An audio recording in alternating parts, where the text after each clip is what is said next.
The hatred for Geminis, I feel, is really like comparatively recent.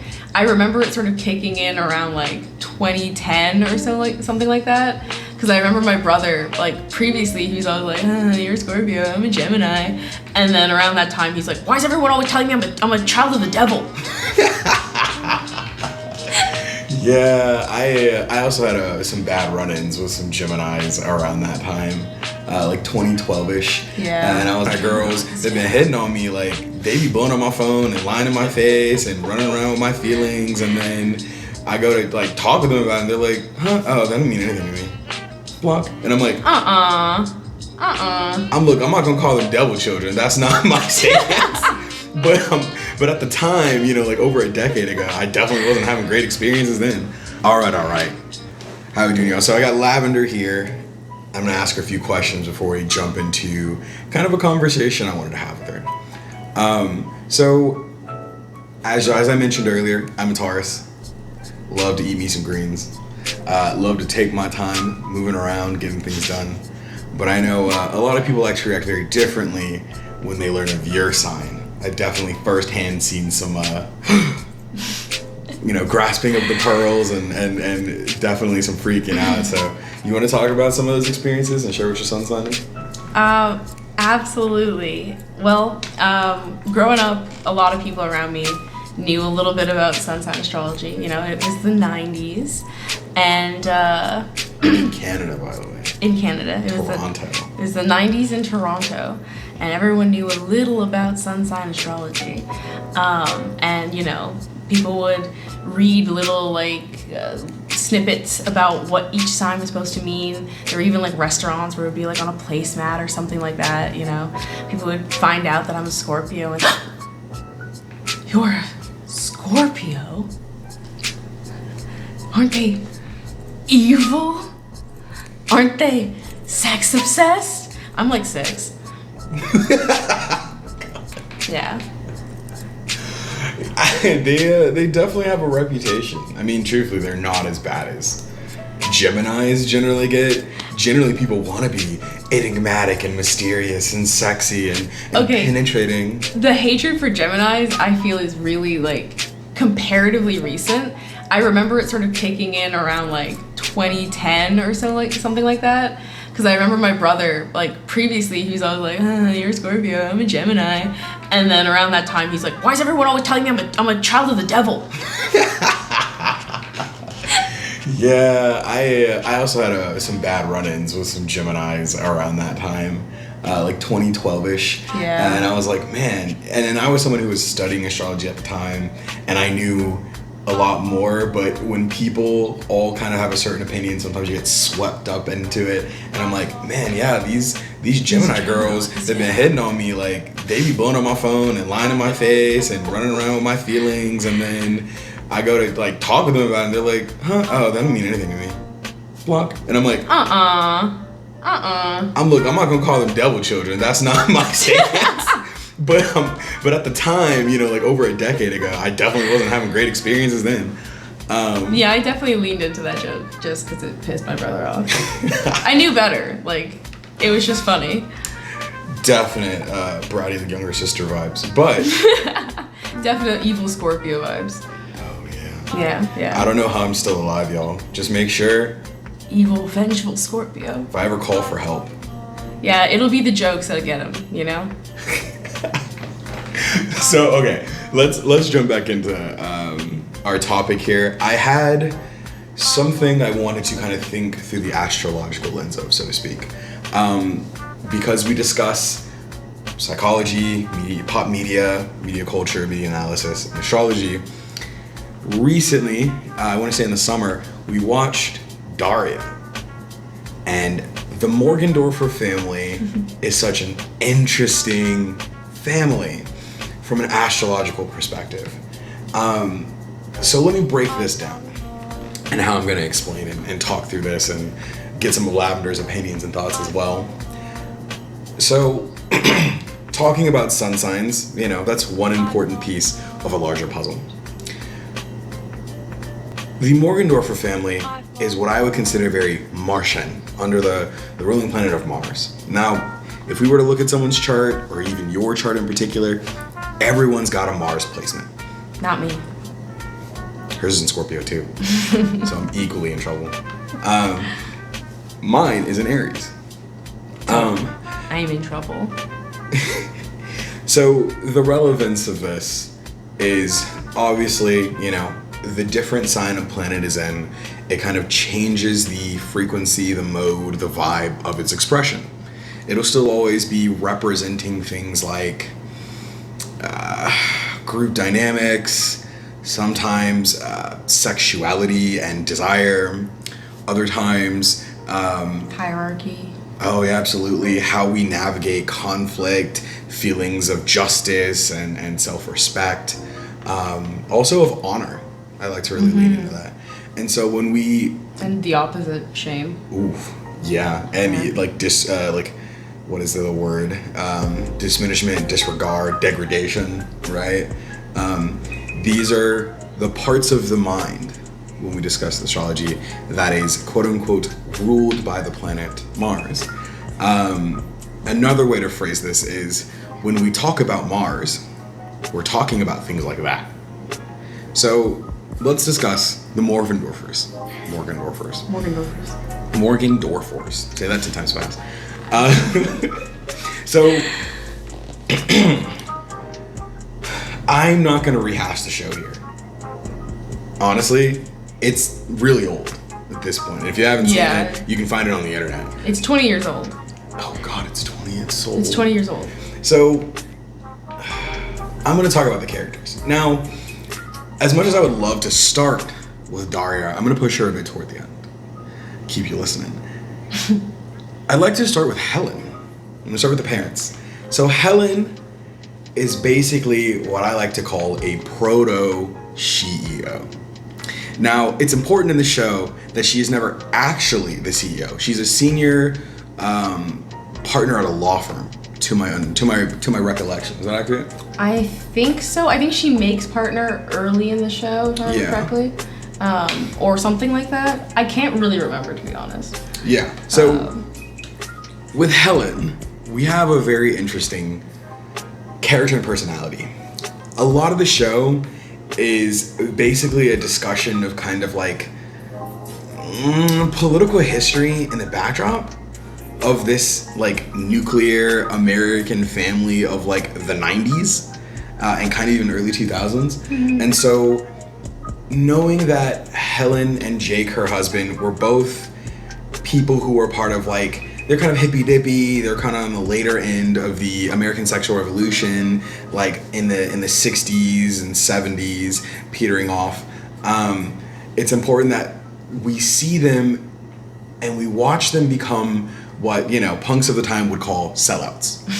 It's so important because we have these flashbacks of them trying to use their, what we could call Martian feelings, right? Discussions of what is right and wrong, how we feel, the way power should be utilized, group dynamics, hierarchy.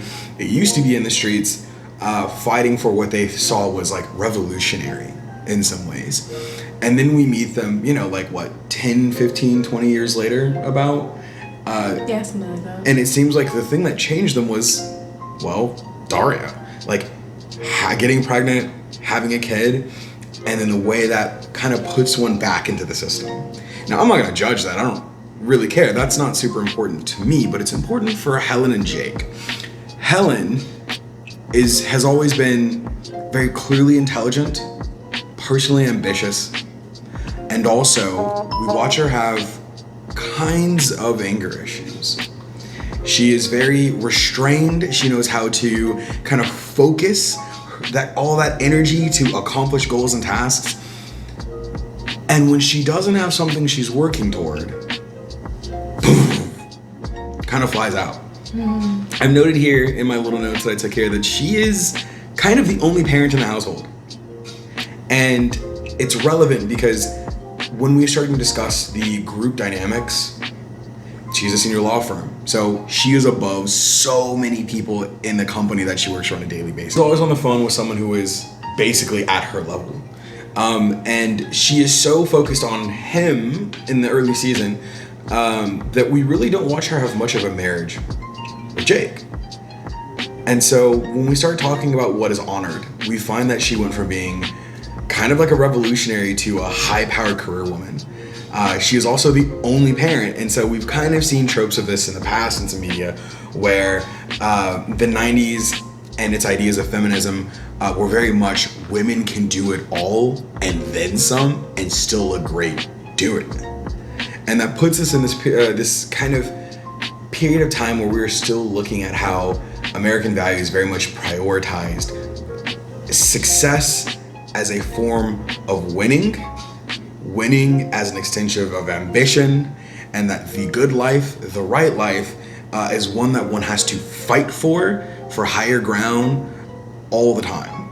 Mm-hmm. And so that sentiment is echoed even in her marriage, where she undermines Jake all of the time when he attempts to be a father, which, truth be told, he's not a good one, and we'll get into that later. But it is really important that he's so, like, emasculated beside her. And a lot of it is not, well, some of it's him, but a lot of it is also her and how she moves. Is there anything you want to throw in and talk about in there? I'd say we get these interesting reflections on their marriage, or like, I'm not even sure if they're married at that point or more of a college dating couple, but their early relationship stages where we see Helen doing a lot of kitchen work. She does a lot of baking, cooking, cleaning, which we never see her do in the rest of the show. Yeah. Which we never see Jake do either, let me be clear. She's always shown as doing a lot of hard labor, and it makes her reflect a lot on patriarchy. And her own oppression within patriarchy, and she cries out for help. And Jake's response is like, hey, it sounds like she's really getting liberated in there. And then has a beer and doesn't do anything. Yeah, and it's important that we frame it that way, because he is kind of the trope of not so much an absent father, but kind of a useless one. Yeah, there's sort of this fake attempt at like support, like, yeah, you go girl, you go honey, you get it. I love my daughters, I love my wife, I support you guys wholeheartedly. But really that's all in name only. When he's actually asked to show up or be present in any way, he's too lost in his own mental anguish, which I don't know if you're ready to talk about him. I think there's still more to say about Helen, but... I see them as like, I look at them as the parents, and then I look at Quinn and Daria as like the daughters, and how this is really relevant to talk about them as parents and then as children, mm-hmm. or like offspring, because Jake, like, he's a consultant that does not get much business. Yes. It matters because he's got a lot of strong feelings about working underneath another. As a consultant, he's an entrepreneur. And as consulting, as we've seen it change and become a really big industry over the last like 20 years or so, at the time, it was very much a matter of showing up as the person who's going to help you run your business better. And so he gets to portray himself as a knowledgeable, competent person. And this matters for him, especially in the professional field, because at home, he doesn't feel like that at all. In fact, his wife is smarter than him, more accomplished than him, more stably employed than him, has always made more money than him. And I think it's actually, well, I know they went to college together, but I think she's better educated than him because she got a law degree. Yeah. And that requires like extra schooling past a bachelor's, which we know that they kind of got together in college and then had Daria and started their family afterwards. And so the fatherhood nature of like being a provider, being a protector, he is like, I think he's ex-military. He went to military school. Oh, the boarding school. Yeah. That's what it is. Yeah. He does have some boarding school trauma, and it quite frequently shows up in these angry outbursts that he has. It is also alluded to that his father was quite angry, neglectful, abusive, and then shipped him off to not have to raise him. Yeah, and that his father was a Vietnam vet. Yeah, it's very relevant. Very, very. Very relevant. They got a rowdy treatment post like once we got the digital technology capable of like filming the actual war, which is an insane concept in the first place. Yeah, let's videotape war and show it to the people back home. Vietnam was a fallout in that category. Yeah, it was important though. It was. And it shaped culture in a big way. And so here we are now, him struggling to be a good husband, struggling to be an economic, like a citizen with economic value in the industry he is to some degree skilled and has experience in. He struggles to be an attentive father to his daughters, who are also clearly more intelligent than he is. And we watch him slowly kind of, if not regress, get lost in the haze of his own past, constantly grieving over wounds that he can't let go of. There's an episode where he finds some old tapes of his childhood, and Helen's like, I don't remember you, thinking fondly of those times. And he's just so excited to have them and to look at them and to relive the glory days of his childhood. And then he gets caught rewinding over and over again, him riding a bike at like 8 or 9 years old? I think maybe a little younger, maybe 6. Like 6? Yeah. And he keeps falling over. And he skins his knee and he starts crying in the video, and his mom isn't even really paying attention. She's outside on the sidewalk and he's in the middle of the street in the neighborhood. And his dad's filming. Yeah, and no one goes to help him. And like, this is not, they're just, in this small way, we see that this is not a family that is very warm and affectionate and close and nurturing and caring. Yeah, and he starts role-playing the dialogue his father might have said all those years ago. And it's harsh. It's very abusive. Yeah. No consideration for his feelings, no consideration for what the needs of a child may or may not have been. Acts like a child having an accident is embarrassing and a personal failing. Mm-hmm. And you can all hear it kind of circling around a certain idea of a wartime masculinity. Right? We do everything well. We are like not just rigorous, but we are powerful. We are skilled athletically, mentally. We're strong, we don't cry. Yeah, like boys don't cry, rub some dirt on it, get up and keep moving. Yep. Yeah, and this is also a child, so it's important to remember that this is not like an 18-year-old who's had who's understood what he's signing up for and is being thrown into an intense boot camp. This is a child, and so this transfers over in the show, showing us that like the wounds of the rage of his father and in himself really is a grief he can't let go of. And this is relevant because what then are his failures, right? What then is his problem? He cannot move past where he feels like he has failed as a man, because he still believes that the idea of being a man is going to somehow equal a respect from his father that he cannot get and does not realize he doesn't want. Again, when we see in the past and Helen's like, I need some help in here, and she's yelling and she's upset, and he's like, oh yeah, she's getting liberated. He doesn't hear that as a call to participate. Yep. And this was a pretty big critique in some of these kind of like progressive political movements at the time, that a lot of men will say, yeah, we believe in feminism, yes, we believe in women's equality and rights, until it's time to do domestic labor, until it's time to clean the house, until it's time to cook food, until it's time to bake, until it's time to do the dishes. And that's a big one. The dishes were a big one.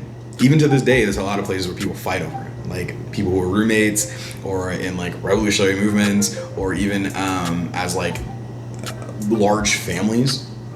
Like the dishes are tending to be a site of contention for a lot of people, even when they have a dishwasher. Yeah. Yeah. I almost lost some of my best friends over some dishes, but we lived very different lifestyles, and living together for that short period of time was eye-opening, to say the least. Yeah, I find thermostats also create a lot of conflict. Oh, absolutely. This now becomes back about Mars. And we've talked about what is honored and what is given lip service to, or even degraded. We watched what is ignored, but also where our priorities fall. When it's time to talk about desire, when it's time to talk about action. Drive. Yeah, ambition. Where does someone put their energy, right? Where is someone led to? What motivates them and toward what? Right? Where do they take it? One thing I was reading quite recently was we get angry at the people around us when we cannot get angry at those above us for the issues that they may have caused. You get yelled at by your boss, you're more likely to yell at your partner or at your kids or your roommates or at some of your friends because they're a safe target. Whereas trying to attack your boss, you could lose your job. Who knows what other extreme things could go down depending on how intense the circumstances. But that becomes really relevant when we start talking about personal expressions of everything from anger, conflict management, or the lack of the ability to do so, and how one stakes claim, or what is fair for them to do for themselves and at others. And this kind of slowly brings me in to Quinn. Quinn, maybe you know what I'm going to say already. Not sure. I see her as the winner of the popularity contest. In a lot of American media centered around high school, generally that's determined by who wins prom queen. Mm-hmm. And generally in a lot of American media, it tends to be head cheerleader. And head cheerleader is a different girl than Quinn. Quinn is like vice president of the fashion club. Yeah, she's not even president, she's vice president. And that's actually quite relevant. We watch the way Helen undermines Jake. Quinn undermines her BFF and technical, person of superiority in their group club. Sandy, is her name? Yeah.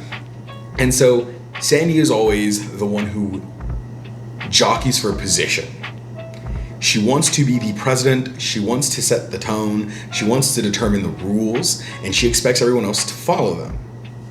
Quite fair for a presidential role in a group. However, we watch Quinn use the fashion club as a form of popularity. She doesn't need to be the president of the fashion club. That engenders a lot of responsibility that she's not necessarily concerned about. She loves fashion, she's smart, she's got a good eye, she knows how to match palettes, and also she's a lot more confident than the people at her school. We constantly see boys always circling her, and their interest in her becomes like a currency she learns how to use.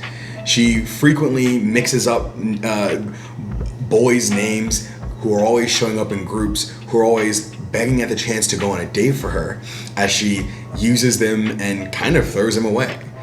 Frequently we hear her friends ask her, weren't you supposed to be on a date with Jeffy today? And it's like, he doesn't have his car, it's in the shop, but Joey's got his mom's car and he's the one who drove me out here and is paying for dinner tonight. Like, she's very much aware that whatever it is these boys want, she can use it to get something she wants. And she is always kind of above it all. We never see her really fall in love. We never really see her start any relationships. Except in the movie. Yeah. I wasn't really gonna talk about the movie, but do you want to jump in with that? There is an example in which she falls in love, and it is with a college student that tutors her. She starts to realize that by hanging out with all of her fashion friends, she's been blowing off her education, and that she's a lot smarter than she's really been giving herself credit for. She's been doing worse than she knows she could, so she starts studying with this tutor. And initially she tries to blow this tutor off. She kind of acts like, I'm paying you and you're a nerd, so you should capitulate to me, just do my homework for me, what the fuck. And he's like, why are you even asking for me to tutor you if you don't actually want to learn? You can get boys to do your homework for you. Supposedly, you're looking to actually be able to pass your SATs with a good score. So, don't waste my time. And because he's able to lay down the law with her, she ends up respecting him. And out of all of her friends, she's the only one that ends up respecting him. And over time, she starts to appreciate that he offers her challenge and even a form of compassion by sticking by her side and teaching her these things that she really should already know. And she confesses her feelings, and he turns her down. Says, sorry, you're a really nice girl, but I would prefer to date someone more on my level. Intellectually. Yeah. And that part matters a lot. It is about the intellectual side of things that Quinn, I would say, is underdeveloped. I will say this. He also says this. You didn't care about your grades at all until you realized how close they were to all of your stupid friends. And since you looked down on them, you didn't want to be like them. But truthfully, you don't want to work hard, and you don't actually care about your grades. You don't actually care about an education. You just care about beating your friends. Yes. And yeah, and you want someone more driven than that. Sorry. Yes. No, you're great. I welcome your opinions here.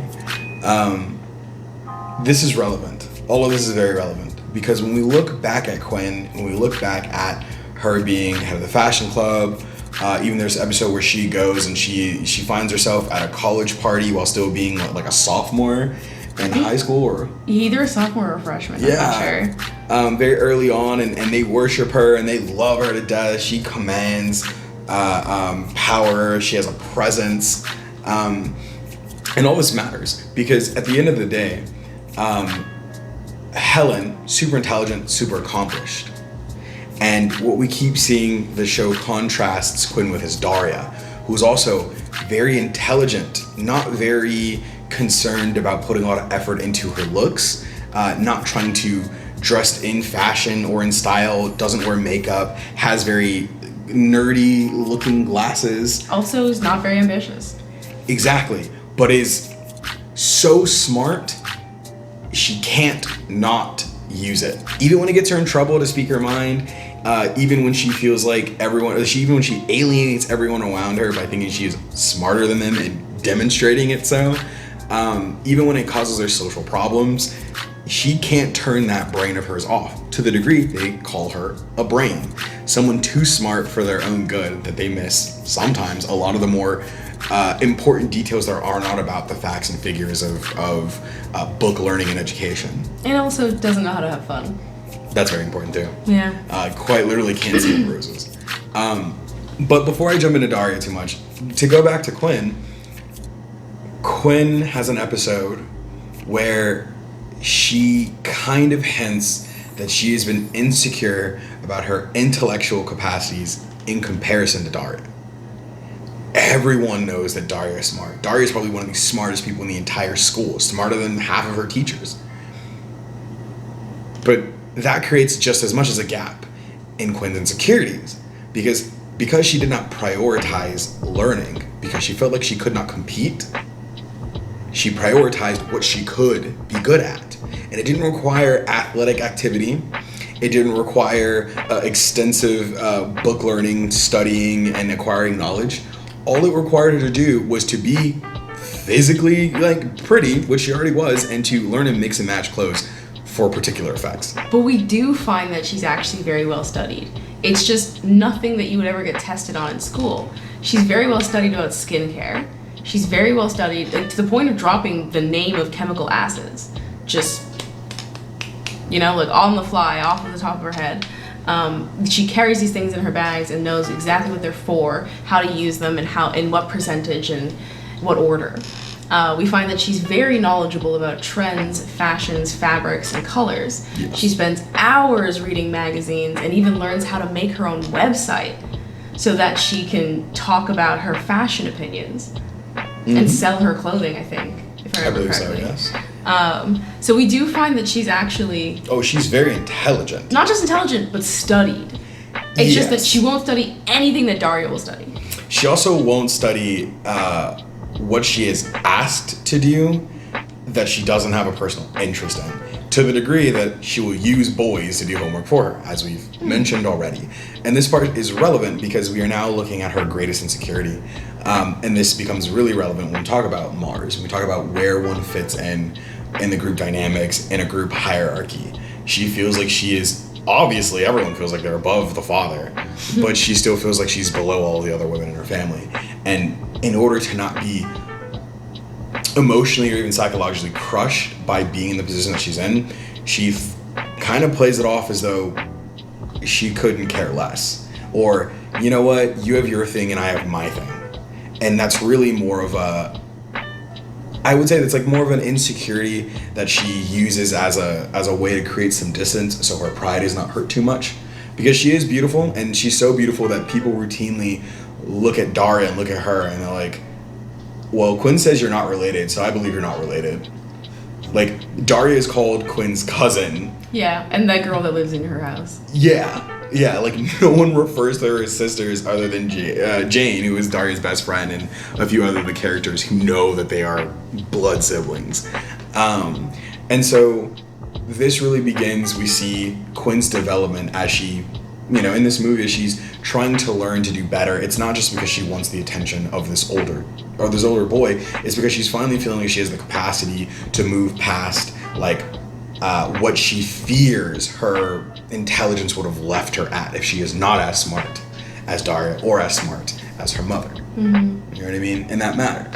I will say, just to backpedal on the sister thing, that one of her friends at the end of the show ends up saying, well, we all knew she was your sister, we just didn't want to be rude.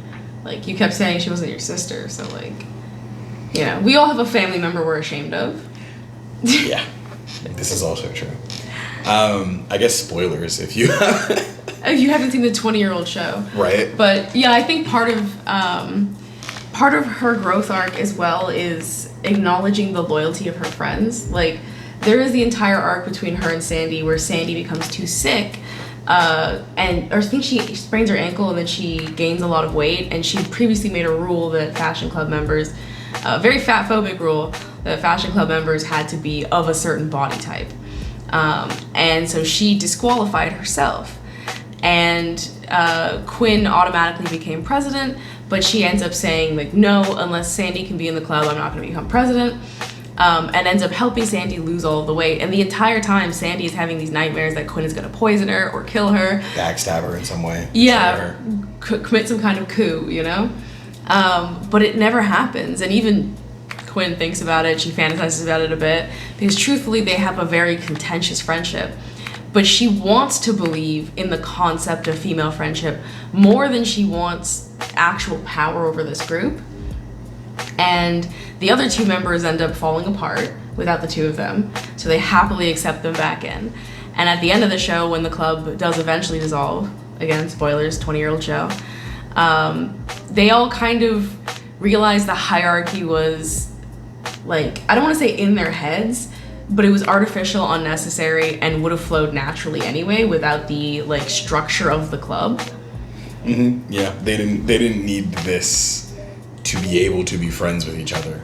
But it felt like so long as there was a reason to be beside each other, they would continue to be so. Yeah. And this also has a lot to do about insecurity, fears of finding where one fits inside of a dynamic with others or some hierarchy, again, where one's pride, which tends to be a very sensitive thing for a lot of people, could be bruised, crushed, to be touched the wrong way. Touchiness is a very Martian dysfunction, we say.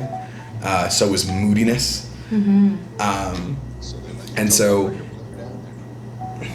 this TV show is very much about these tensions, these conflicts. You hear how Martian, the setting, the tone, the characters, the events, the conflicts, they all hit this note. They're all of this particular kind of attention. Yeah. Quinn and her friends are very, like, Valley Girl Shakespearean court. You know what I mean? Oh, absolutely. It's quite beautiful, to be honest. And this brings us to our titular character, Daria. Daria was so popular among so many people that I hadn't seen the show until this summer. I grew up with very religious parents. I was not allowed to watch a lot of TV shows growing up.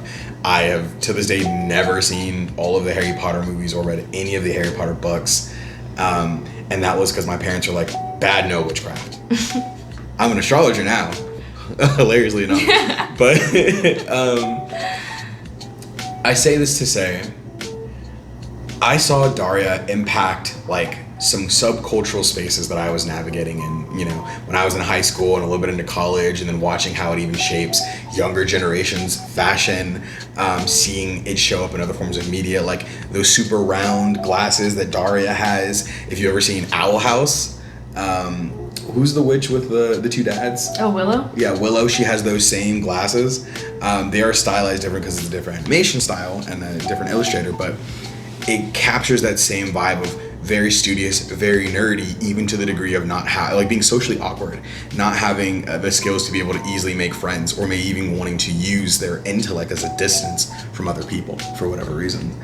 And this is very true of Daria as a character. Daria is someone who is intelligent but sarcastic, someone who is very morally concerned, right? Very Martian in this regard of like what is right, what is fair, what is justice.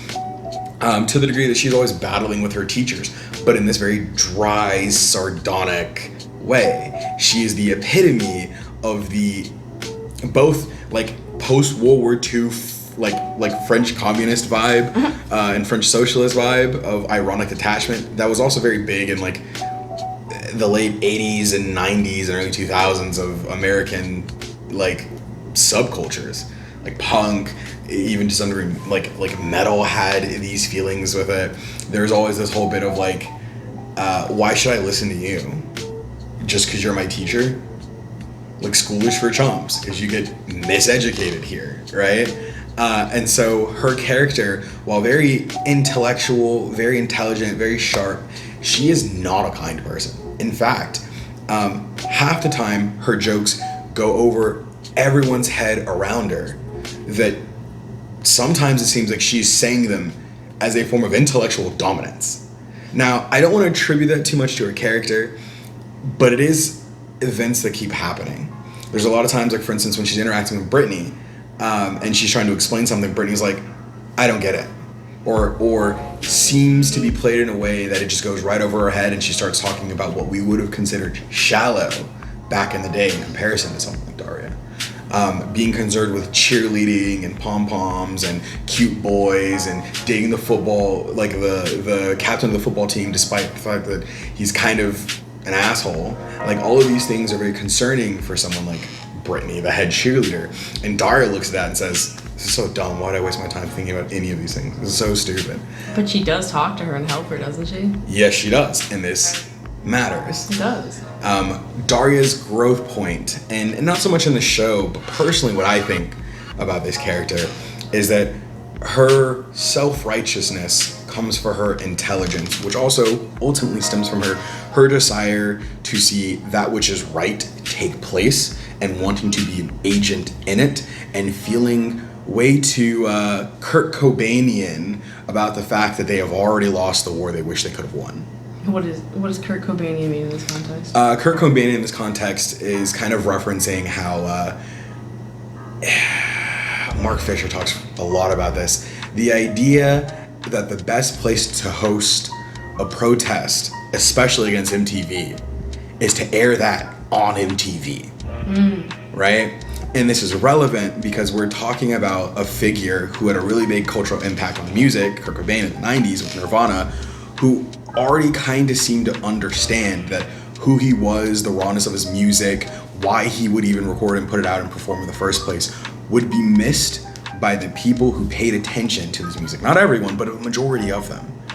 To the degree that, was his message ever even heard? Were his feelings ever even felt? Was his pain ever even acknowledged by the people who played his music? Or did people just want to simply feel as cool as they thought he was culturally without ever having to engage personally and directly with others, right? Or with him specifically. And so this becomes a discussion of, well, what do you do when you watch the things that you fear happen before your eyes that you just saw coming? You called it. You knew it was going to go down this dumb and terrible way. What's the point of even bothering? And this is where her cynicism shows up. And her cynicism shapes the way she interacts with reality, right? We watch characters like her best friend Jane, who is very much an artist and also very critical and a little bit cynical herself. She still has a creative outlet. She still cares enough about something to do something, even if it's self-expression, right? I think Daria's a writer. This is true. Art is something that challenges Jane, and we don't really watch many things challenge Daria. There's a couple episodes about her story writing and it being a challenge for her. Would you like to say more of them? I don't consider them particularly interesting episodes. Do you think they're important to her character? Yeah. Same way. I think they reveal for her a difficulty in figuring out what is important to her versus what is interesting to other people. She assumes that what is interesting to her is not going to be interesting to other people, firstly, like automatically.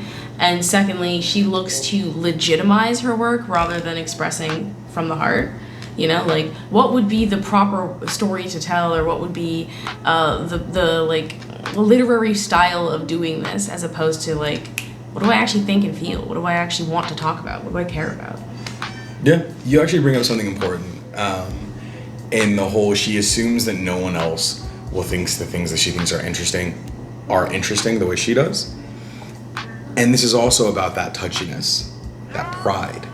She has felt for so long like she's on the bottom of the totem pole, especially when it comes to social interactions, kind of like, I don't want to say community per se, because the community acknowledges she's very intelligent, but because she's not popular and she's not conventionally pretty, or at least does not emphasize the parts of her that are, we do have an episode where she does that and people are like, yo, who is that?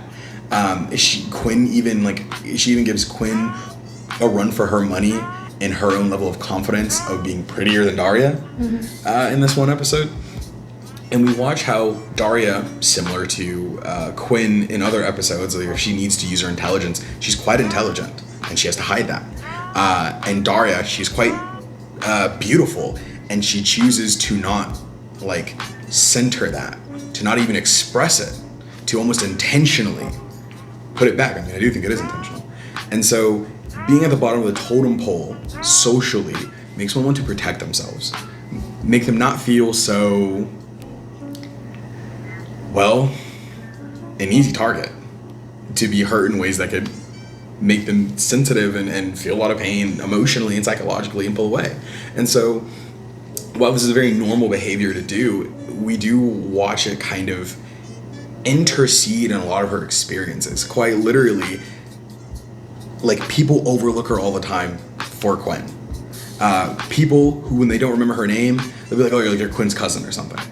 Like, she is not super personable.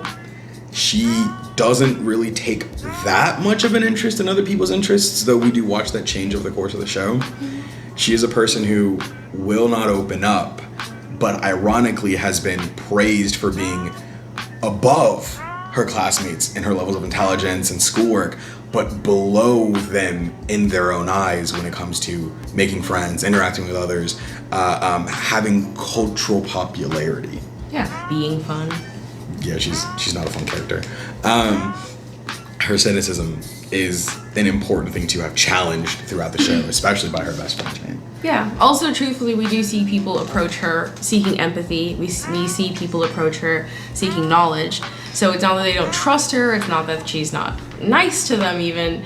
It's that she's not fun, so why would we want to hang out with her? Yeah. Like, she's kind of a drag. She talks about boring things, and she loves, like, old history guys, and they're all killing each other all the time. So that's kind of a downer, isn't it? Yeah, I remember this one time her and Jane are going to the theater, the movie theaters, and Kevin and Brittany, the captain of the football team and the head cheerleader, are going on a date, and they have a bag of like fresh produce, and they're like, where's your produce? We're gonna throw, we're gonna throw tomatoes when they suck. It gets to the food fight. Yeah, it gets to the food fight, yeah.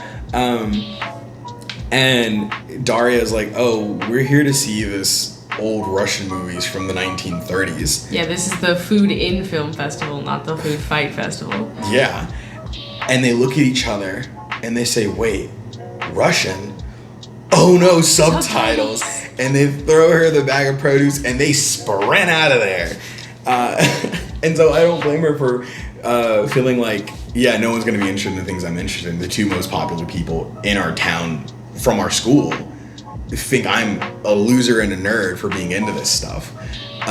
While also, I'm not gonna chide her for not opening a door to like, here, let me teach you about my interests. I mean, even her best friend doesn't get a lot of this stuff. She just likes to go and clown on it. Oh, absolutely, yeah. Even their friendship is quite contentious. Like, and they have big fights within it. Even one being over a boy that dates the both of them. Yeah. Yeah. And he likes those films. Yeah, he's into them. Yeah. Yeah, they have wise, wry, sarcastic, witty humor back and forth. And it's plot relevant because of how this impacts their friendship, how it impacts Jane, growth points, sore points, etc. Is there anything you want to say about Mars in relation to that? There's a lot to say about Mars in relation to this. Mainly insofar as the fact that this becomes a discussion and a depiction of even like personal desire. And if one does not feel high enough on the scale of whether it's like social popularity or in-group hierarchy positions, one feels like they don't even have a shot to get into a partnership they may want, right? And when they do choose to go for it, to give themselves what they want, this kind of ambitious motivation within, it creates a completely different dynamic in the group fabric. And sometimes, you will have people who will date around inside of a friend group over a course of like a few months or a few years. And sometimes those friend groups don't last. Sometimes because a couple forms in that group, the group does not last. Yeah. And sometimes someone in the group gets a partner outside of the group, right? This being specifically discussions about like partnership, intimacy, sexuality, desire, sensuality. And then they spend all the time with their partner and not coming to the group event anymore. And to some degree that happens with Daria and Jane as well. Yeah. But I think we're good here to wrap this up. Hopefully you've found any of this insightful. You've found this to be an interesting episode. Thank you, Lavender, for showing up and having these conversations with me today. Yeah. It was great to talk to you today, Sage. Tune in next time. We'll have an equally stimulating conversation then. Till next time.